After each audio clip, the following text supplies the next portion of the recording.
Bonjour à tous, dans cette quatrième partie du cours sur les courbes paramétrées, nous allons étudier les propriétés de périodicité et de symétrie d'une courbe paramétrée. Donc on est toujours dans le même contexte, I un intervalle non vide et non réduit à un point, x de t, y de t, deux fonctions de t, définies sur I, continues, à valeur réelle, et donc on a une courbe paramétrée. On munit toujours le plan d'un repère orthonormé OIJ, et on dit que la courbe paramétrée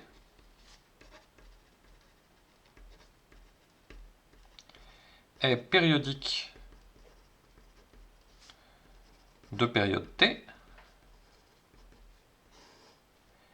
si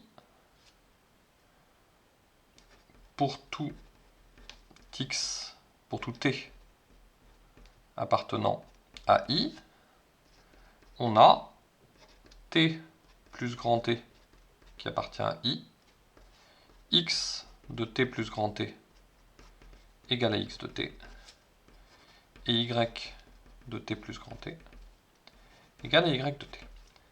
Donc, comme nous, ce qui nous intéresse, c'est le point de coordonnées x de t, y de t, on demande que les deux fonctions x, y soient toutes les deux périodiques de période t. Donc, dans ce cas, le point M appliqué en t plus t, le point M correspondant au paramètre t plus t, c'est le point M correspondant au paramètre t, et il suffit d'étudier la courbe sur un intervalle de longueur t. Par exemple sur intervalle 0t, ou alors sur intervalle moins t sur 2, t sur 2, puisque ensuite c'est le même motif qui se répète, et donc notamment le support de la courbe, c'est le même que le support de la restriction à un intervalle de longueur t de cette courbe. C'est-à-dire qu'on repasse par les mêmes points dès que t augmente de grand t. C'est ce qui se passait dans le cas du cercle, quand on avait x de t égale cos t, y de t égale sin t. Si on prend ça pour t appartenant à R, on a une période qui est 2π, et donc tous les 2π, on repasse sur le même point du cercle, exactement de la même façon. Et donc en fait, il suffit d'étudier la courbe sur l'intervalle de longueur 2π dans ce cas-là. Ensuite, on a des symétries.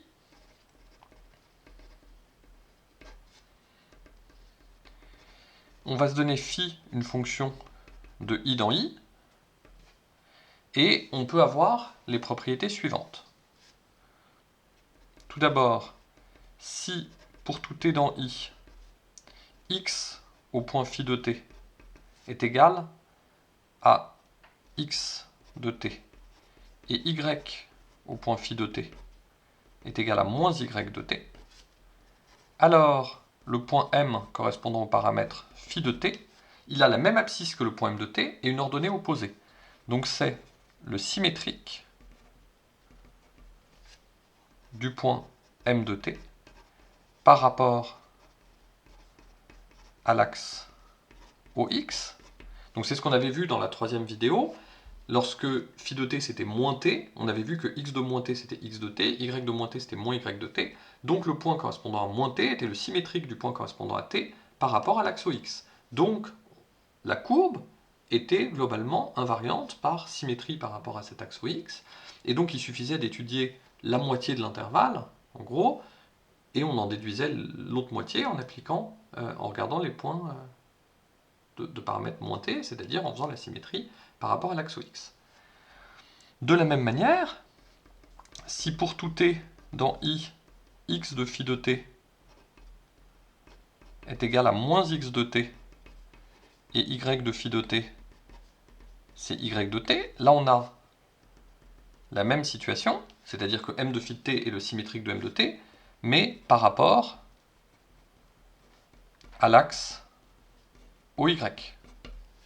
En effet, si vous regardez comme ça, vous avez ici un point, disons, m de t de coordonnées x de t et y de t, et pour le point m de phi de t, vous avez la même ordonnée, mais vous avez l'abscisse qui est l'opposé. Donc vous êtes par exemple ici en moins x de t, et là vous avez votre point m de phi de t. Donc phi de t, vous pouvez imaginer, ça peut être moins t par exemple.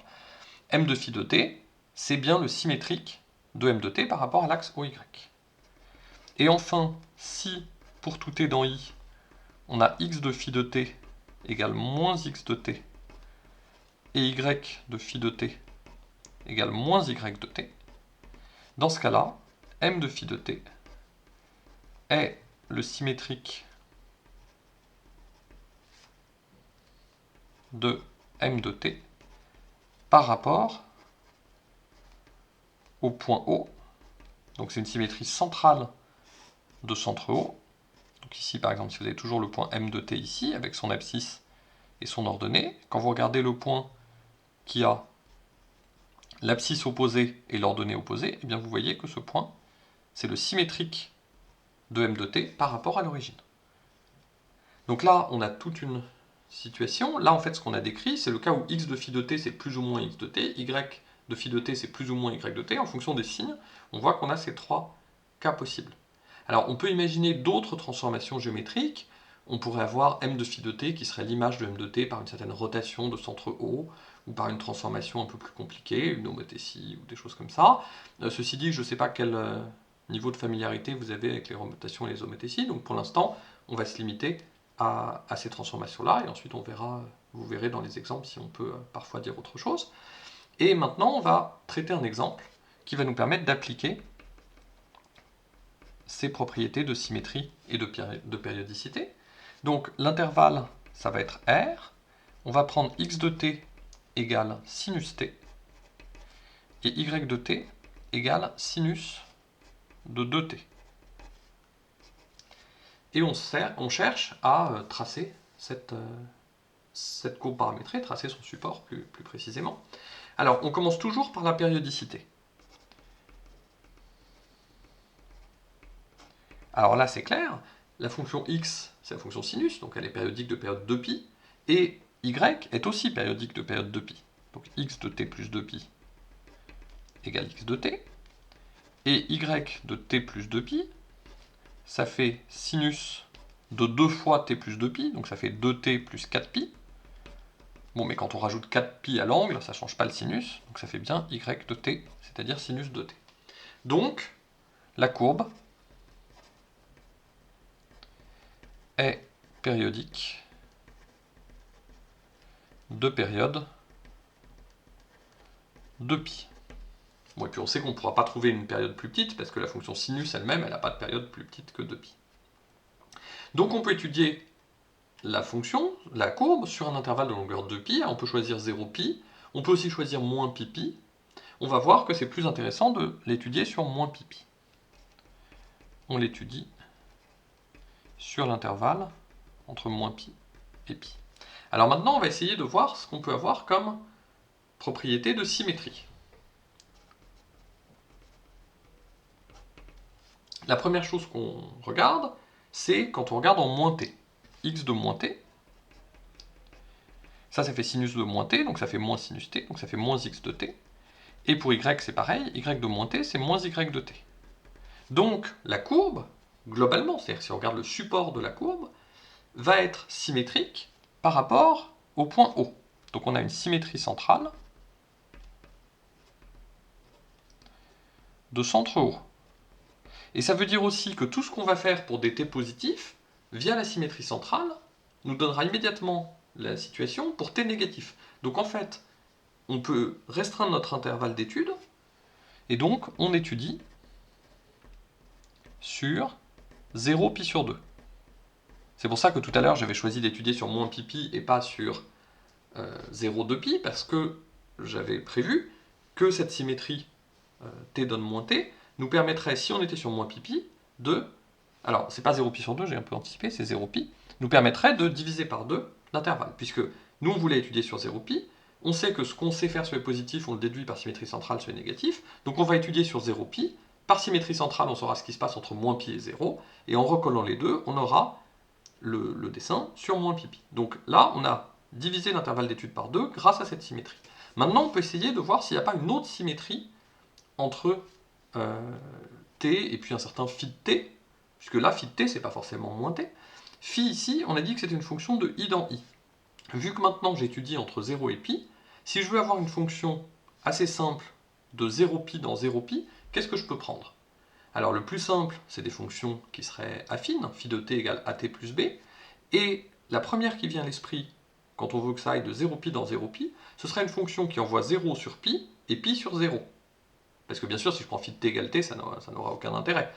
Et si je veux envoyer 0 sur pi et pi sur 0 par une fonction affine, vous pouvez résoudre le système, phi de t égale at plus b, vous écrivez que phi de 0 égale pi, phi de pi égale 0, vous verrez bien ce que vous trouvez. Mais en fait, le plus simple, c'est de prendre ce que donnerait cette résolution. Hein. Ce serait phi de t égale pi moins t. Si vous prenez phi de t égale pi moins t, bah forcément, quand t vaut 0, phi de t vaut pi, et réciproquement. Et donc on va regarder x de pi moins t. Bon, on peut aussi avoir l'idée de regarder ça parce qu'on sait bien qu'il y a des formules de trigonométrie avec pi moins t, mais sachant qu'on a l'intervalle d'étude, c'est particulièrement intéressant de regarder pi moins t. X de pi moins t, c'est le sinus de pi moins t. Le sinus de pi moins t, c'est le sinus t. C'est sinus t. Donc ça fait x de t. Et y de pi moins t, ça fait sinus de 2 fois pi moins t. Donc ça fait sinus de 2pi moins 2t. Ça fait sinus de moins 2t. Le 2pi, il s'en va par périodicité. Et sinus de moins 2t, ça fait moins y de t. Et donc, finalement, quand on remplace t par pi moins t, on obtient la même abscisse et l'ordonnée opposée. Donc, m de pi moins t est le symétrique de m de t par rapport à l'axe OX, puisque même abscisse et ordonnée opposée, ça veut dire symétrie par rapport à l'axe OX. Donc, on a une propriété qui permet, étant donné ce qui se passe en t, de savoir ce qui se passe en pi moins t. Donc, on étudie finalement la courbe sur 0 pi sur 2. Ensuite, on fera la symétrie par rapport à l'axe OX, qui nous donnera sur 0 pi, puis la symétrie centrale de centre haut, qui nous donnera sur moins pi pi, puis la périodicité, qui nous dira ce qui se passe en général. Donc, on peut maintenant faire l'étude sur 0 pi sur 2.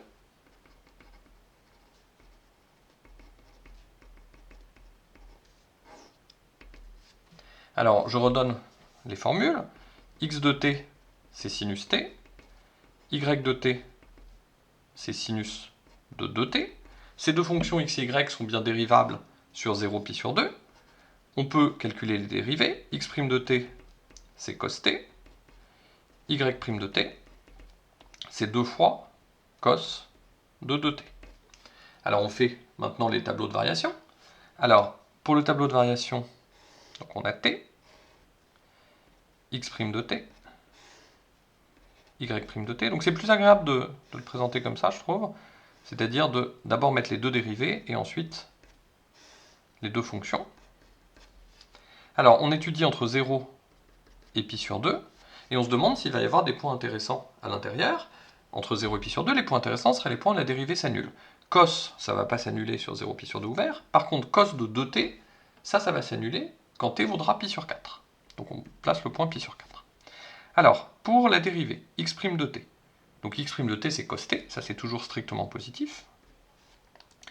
La dérivée de y, cos de 2t, quand t est entre 0 et pi sur 4, 2t c'est entre 0 et pi sur 2, donc son cosinus est positif. Mais quand t est entre pi sur 4 et pi sur 2, le 2t il est entre pi sur 2 et pi, donc là son cosinus est négatif. Au passage, ici ça vaut 0.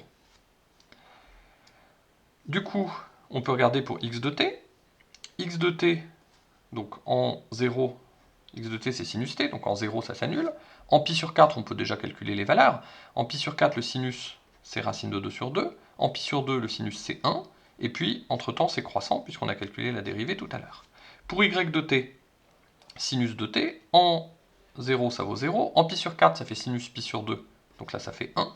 En pi sur 2, ça fait sinus pi qui fait 0. Et la monotonie est donnée par le signe de y', donc là c'est croissant. Et ici c'est décroissant. Alors pour compléter, on peut calculer les valeurs des dérivées au point où on ne les a pas encore calculées. X' de t c'est cos t, en 0 cos t ça fait 1, en pi sur 4 cos t ça fait racine de 2 sur 2, en pi sur 2 cos t ça fait 0, ensuite y' c'est 2 cos de t, en 0 le cosinus ça fait 1, donc là y' fait 2, En pi sur 4, on a déjà dit que ça faisait 0. Et en pi sur 2, ça fait 2 cos pi. Cos pi, ça fait moins 1. Donc 2 cos pi, ça fait moins 2. Donc on a ce tableau de variation avec ses valeurs particulières. Donc à partir de là, on peut déjà commencer à tracer un petit peu le graphe. Alors, je vais essayer de le tracer en grand, ça va peut-être être mieux. Donc là, on a les axes. Voilà, donc là, on a l'origine. Ensuite, on va prendre des grandes unités, parce qu'en fait, on va pas aller très très haut en termes de x et de y. Donc on a 1 ici, 1 là, on peut déjà mettre moins 1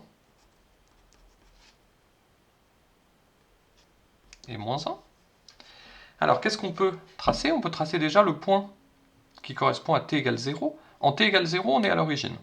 On est à l'origine avec x' qui vaut 1, y' qui vaut 0. Donc le point m de 0, c'est le point 0, 0. Et le vecteur vitesse à l'origine, c'est le couple 1, 2. Donc je peux déjà tracer en rouge le vecteur vitesse. Alors j'ai 1, 2, donc le vecteur vitesse est très très gros, il est comme ça. Donc je vais juste tracer peut-être la direction de ce vecteur vitesse. Hop. Voilà. Là j'ai v de 0. Alors, j'ai v de 0 divisé par une certaine constante. Là, disons, ce que j'ai tracé, ce serait 1/5, disons, de v de 0, quelque chose comme ça. Je l'ai juste tracé pour avoir la direction de la tangente. En fait, la norme du vecteur vitesse, c'est pas tellement important pour faire le dessin. C'est ce que j'avais expliqué à un moment avec cos alpha t et sin alpha t. C'est qu'en fait, la norme du vecteur vitesse, elle vous dit à quelle vitesse se déplace votre mobile. Si vous avez un mobile dont la position est décrite par cette courbe paramétrée, la norme de v de t, c'est la vitesse à laquelle se déplace le mobile. Mais si vous voulez juste tracer le support, vous pouvez imaginer que votre mobile se déplace beaucoup plus lentement, et donc les vecteurs vitesse auront les mêmes directions, les mêmes sens, mais seront de normes beaucoup plus petites. Et donc là, c'est pour ça que je trace seulement 1/5 de v0 pour ne pas encombrer mon dessin, mais au niveau de la direction, ça ne changera rien. Ensuite, donc là j'ai fait le point m de 0, ensuite je peux regarder ce qui se passe en pi sur 4, m, donc là j'avais le point m de 0, je vais l'écrire ici, m de 0. m de pi sur 4, donc son abscisse, c'est racine de 2 sur 2. Et son ordonnée, c'est 1. Et le vecteur vitesse en ce point, pi sur 4, ça fait x' de pi sur 4, ça fait racine de 2 sur 2. Et y' qui vaut 0. Donc je suis avec un point d'abscisse racine de 2 sur 2, ce qui fait à peu près 0,7, donc je suis à peu près ici. D'ordonnée 1, donc là j'ai le point ici, qui est le point m de pi sur 4, avec un vecteur vitesse qui est 0,7, à peu près, 0, c'est-à-dire qu'il est horizontal comme ça, vers la droite. Hop. Donc là je peux le tracer, enfin, j'ai à peu près pris racine de 2 sur 2 comme longueur ici. Donc là j'ai v de pi sur 4. Ensuite je peux voir ce qui se passe au point pi sur 2. Au point pi sur 2, m de pi sur 2, c'est le point 1, 0.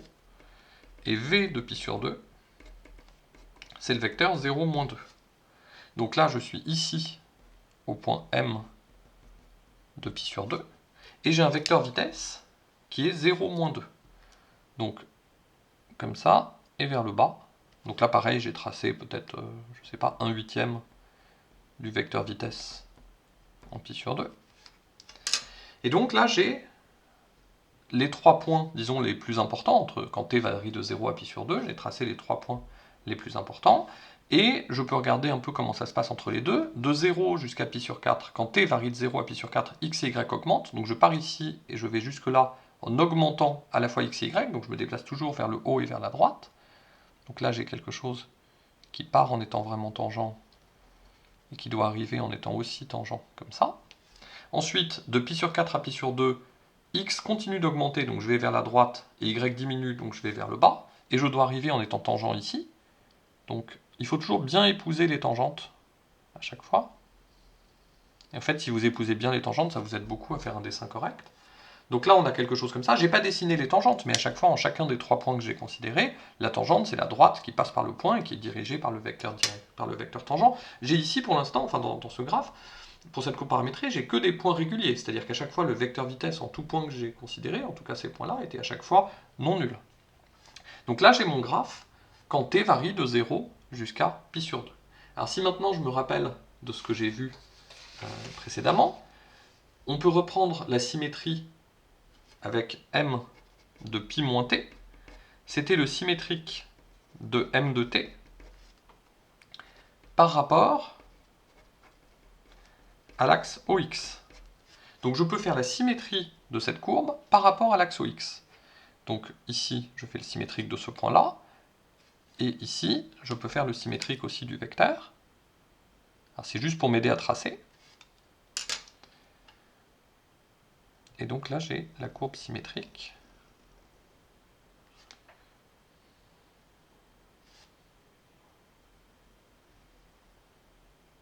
Voilà, donc là, j'ai une courbe qui est tout à fait symétrique de la première par rapport à l'axe OX, qui est en pi moins t. Donc là, j'ai m de pi. Là, j'ai m de pi moins pi sur 4. Donc c'est 3 pi sur 4. Et là, bien sûr, j'ai le point m de pi sur 2 qui est son propre symétrique. Donc il faut imaginer que la courbe, elle est parcourue comme ça, de 0 à pi. Là, maintenant, une fois que j'ai fait ça, on a la courbe sur 0 pi.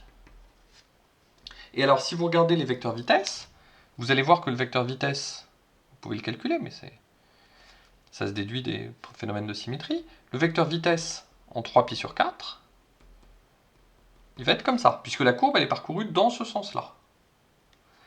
Et le vecteur vitesse en pi, il va être comme ça. Si je trace ici 1/5 du vecteur vitesse en pi, il va être comme ça.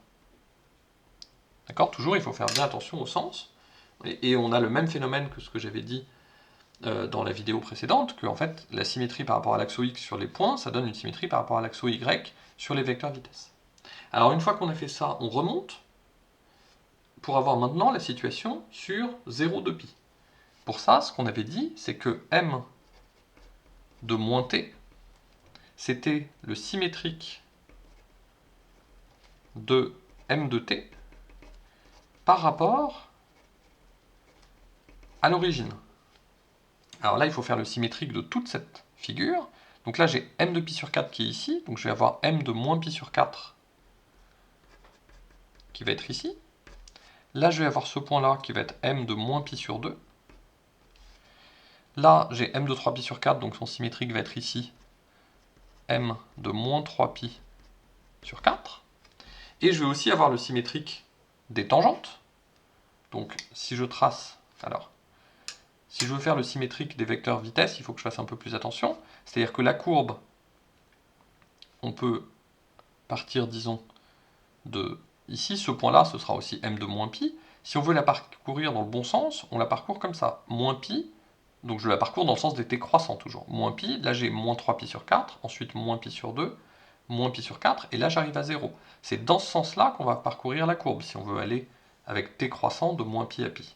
Donc, on voit, ce qu'on aurait pu vérifier par le calcul, que le vecteur directeur en moins 3 pi sur 4, le vecteur vitesse, pardon, il est comme ça. Le vecteur vitesse en moins pi sur 2, il est, alors, bon là c'est peut-être 1/6. J'aime bien mettre des fractions ici, là, 1/6 ou quoi que ce soit, pour bien montrer que j'ai pas représenté le vecteur directeur avec sa bonne norme. Je l'ai représenté plus court que ce qu'il est. Et ensuite ici, on va avoir le vecteur directeur, le vecteur vitesse ici, qui va être comme ça. Et donc si on trace la courbe,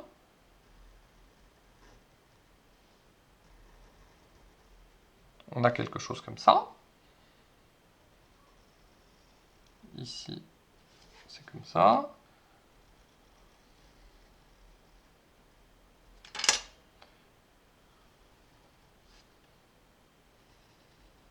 Voilà.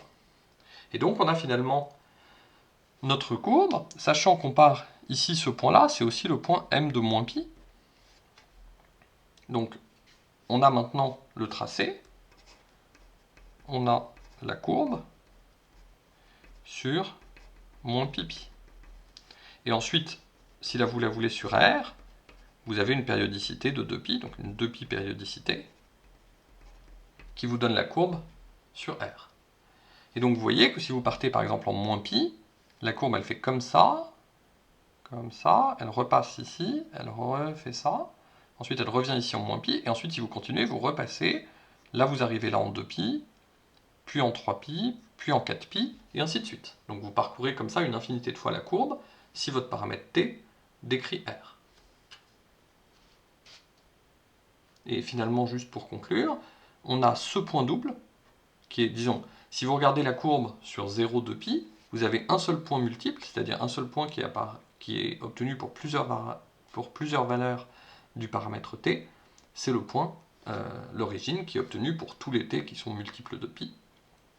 En fait, vous voyez que la courbe, elle est dans des cadrans différents suivant les valeurs de t, et donc ça vous permet de démontrer qu'il n'y a pas d'autre point double. Sinon, vous avez une preuve qui est détaillée dans le poly, qui est intéressante parce qu'elle utilise les propriétés que cos alpha égale cos bêta, si et seulement si alpha égale plus ou moins bêta modulo 2pi, et puis l'analogue avec le sinus.